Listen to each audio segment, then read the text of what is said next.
Здравствуйте, я Павел Владимирович Пушной. Я врач-невролог-сомнолог, заведующий Центром эпилептологии, сомнологии и видео-ЭГ-мониторинга Медицинского института имени Березина Сергея. Не секрет, что больше половины мужчин и примерно треть женщин храпят по ночам. Но храп не так безопасен, как вы думаете. Дело в том, что храп может быть проявлением синдрома сонного апноэ, а именно остановок дыхания во время сна. При засыпании тонус мышц снижается.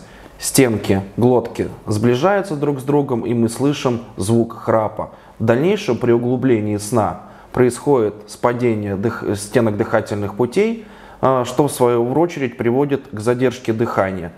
Падает уровень кислорода, организм бьет тревогу, думает, что его душит, и пациент либо полностью пробуждается, либо уходит в более поверхностную стадию сна. Таких эпизодов остановок дыхания во время сна может быть более 500 за ночь, что в свою очередь приводит к тому, что человек не достигает третьей стадии медленно-волнового сна, самого глубокого, а также не достигает стадии сновидений.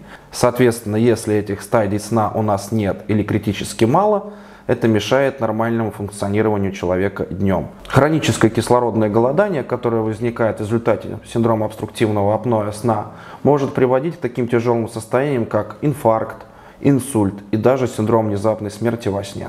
Если у вас храп, если вы ходите по ночам, если вы не можете выспаться, если у вас избыточные движения конечностей во время сна, или вы постоянно ворочаетесь и не можете найти ту позу, в которой вам удобно заснуть, или же ваши родственники говорят вам о том, что у вас останавливается дыхание во время сна, вам необходимо обратиться к врачу-сомнологу. Перед обращением к врачу-сомнологу необходимо пройти обследование под названием полисомнография. Это золотой стандарт диагностики любых нарушений сна. В нашем центре мы проводим данное обследование более 10 лет, что позволяет устанавливать диагноз своевременно и назначать пациенту адекватную и правильную терапию.